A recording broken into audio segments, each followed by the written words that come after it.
am the self-proclaimed queen of burgers, so if I entered a slider competition, I would let myself win. And I don't want to be in the position that Mom's in, so we tried to rack our heads and come up with somebody that would be a proper judge for this sort of a thing.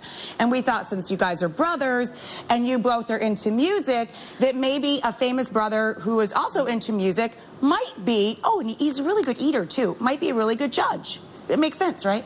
Makes a lot of sense. So please welcome 1/3 of the very talented Jonas Brothers. Oh. This is Nick Jonas.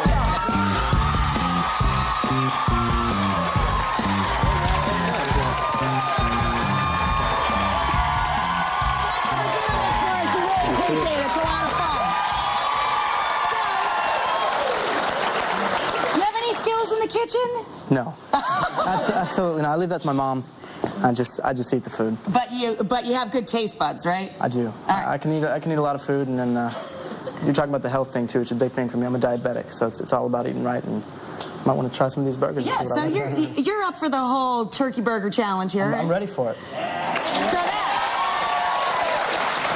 So here's what's going to go down now. There's a huge prize at stake here on top of bragging rights. I'm not going to let you know what it is. Nick, will you keep an eye on these guys, make sure that they're playing fair? Nick is going to sit down and chat with us when the burgers are just about ready, and you're going to judge for us, right? I will be judging. I'm a good judge, so I eat a lot of food. I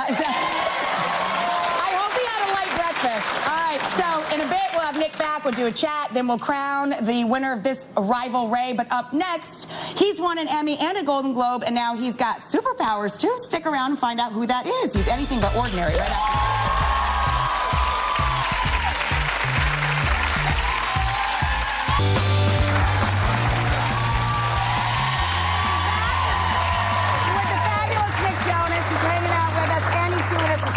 Also going to judge our rivalry of the day. Two brothers that are duking it out in the kitchen, making their turkey sliders.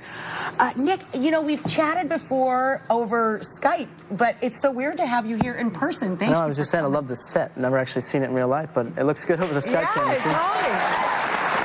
So, you know, we were just chit-chatting backstage, and we were like, boy, I bet they have some crazy fan stories from over the years. Do you have any moments? I mean, there's so many of them, I'm sure. Yeah, there have been a couple. I think the most memorable of all of them was we were releasing our album a little bit longer here in New York, and went to Virgin Megastore when it was still around, and basically just told our fans that we'd be there at midnight, and didn't expect as many to show up, and there's about 25,000 that showed up. Unbelievable. It was a special moment, and I think we all look back at it with a bit of fear, because we were like, we're going to get locked up for this. It was also a lot of fun.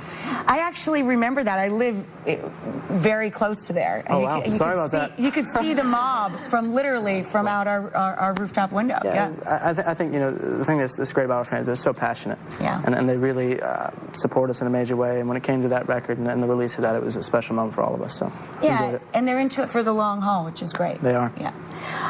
What age did you start playing? Do you remember the first time you ever picked up a guitar or, you know, sang into like a hairbrush or something? Yeah, I grew up in a very musical home. My dad's a pianist and a singer, and so it was always around, and he raised us on some great records. So, you know, instruments were around, I just picked them up and started playing. The first one I played was actually percussion. Yeah. It's very basic. When you're 4 years old, it's not too hard to start hitting things. Banging on something. I picked up the guitar and the piano and the drums all around the same time when I was about 10 or 11. So once it translated for you, it was all there kind of waiting for you? Yeah, it was the kind of thing where I think, you know, starting with piano first, you have a real understanding of music, and you know, anyone that plays an instrument, I think, can relate to the fact that it's all similar in a certain way. And even the drums, you know, it's not, you know, it's notes and things, but it is, it's all about rhythm, and just the same thing translates over to guitar and piano and all the rest. Yeah, same for my husband. He started as a little boy with the piano and then plays all of those different things too. It's sort of like cooking. Everybody says, when did you learn how to cook? Well, everybody in my family cooks, so you're around it and it just sort of happens naturally. Yeah, everyone in my family cooks except for me. So I just eat it all. I don't look like I eat it all, but no, I do. You don't. You look really, really good and really healthy. And we're going to get to that in a minute as part of what you do to keep your diabetes in check. Yeah, I was diagnosed when I was 13, diabetes. It was an interesting time in my life. I was 13 at the time, and just lost about 15 pounds in 2 weeks. So it was a big deal, and you're thirsty all the time, and we were in the middle of a tour. Yeah, it was very scary. My mom was the first to notice, and she pulled me aside and said, something's not right here, and went to the doctor, and my blood sugar was over 700. It's supposed to be 70 to 120, so it was pretty intense moment. But, you know, it's those make or break moments where, you know, we were getting dropped by our first record label as well. And when you look back on it, you can either say, you know, I'm going to press on through this, or I'm going to make a difference. It's such a young age, too. I mean, you know, I can't imagine that. I mean, you're only 13 years old, and you got all that pressure with labels and health pressure. You know, do you think that it goes back to your family, just being a really strong force in your life and able to help you keep it together? Yeah, absolutely. I think that, you know, we've all had a really strong family base for as long as I've been alive, and then even when we started with this band and everything, it really got even stronger. And who are the other people that you and your brothers look up to as influences when it comes to your music? You know, outside your family, who are the people that you just really admire? People like Stevie Wonder, Elvis Costello, and Prince. Those are my favorites. It's a great short list. Yeah, we had the opportunity to perform with Stevie Wonder at the Grammys a couple of years ago. Definitely one of those moments you never forget.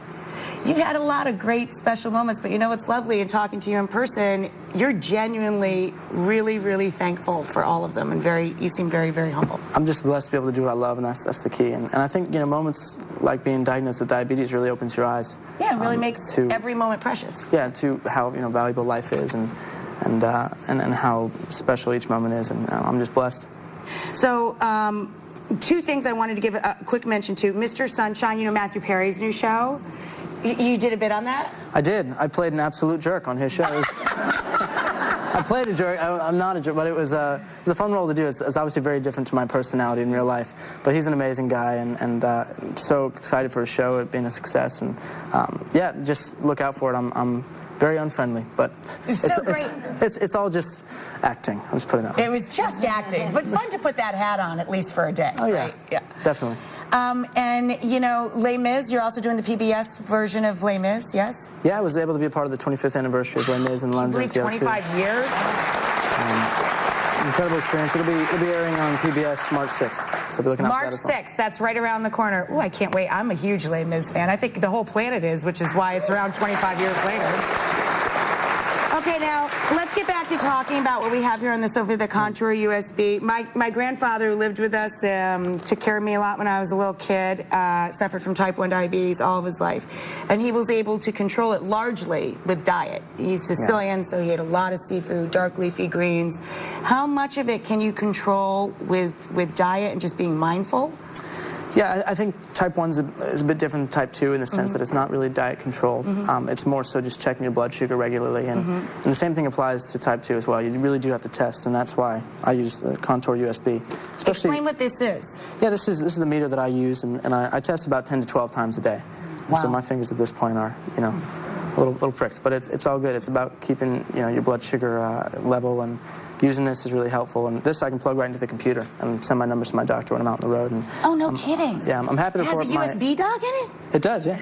That's amazing. And you can report back to your doctor. I mean, it's really amazing how much progress has been made over the last decade or so. I talk to people who've been diagnosed for 25 years, and they're telling me that, you know, the technology we have today to take care of it is so much better than when they were first diagnosed. And it's interesting because, you know, I think that we're in a new generation, obviously, with music and with Facebook and Twitter and all these different things, and the fact that the diabetes technology is kind of going along with that is crucial. And it's like a whole new generation. And makes such a huge stride in allowing young people especially to be on top of their disease.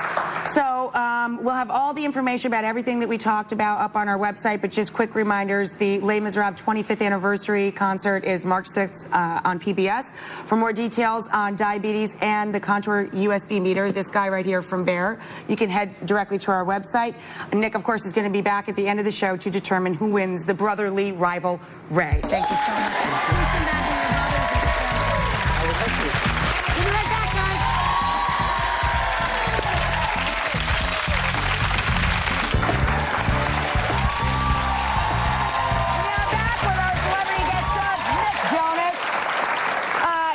Here to settle an important debate between two brothers. Which one of them makes the best turkey sliders?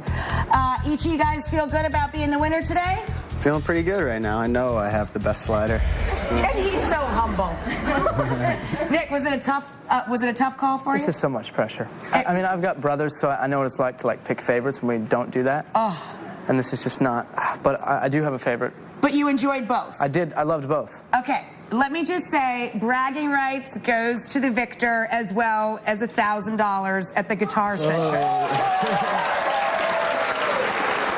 now it's about a little bit more than the turkey. I just want to preset this with like a handshake and like a bro hug for both. Both did a great job. But there can be only one winner. It's true. Which one did you go for? Here's the deal. I loved both. I love the Middle Eastern flavor on this one. It was unbelievable. And it's also a good low-carb option, which is good for me as a diabetic, just to have a free food, which is like somewhere below 12 carbs. Yes, you don't have to take insulin for it. So it's a great thing. However, I think this took the crown for me. And it was...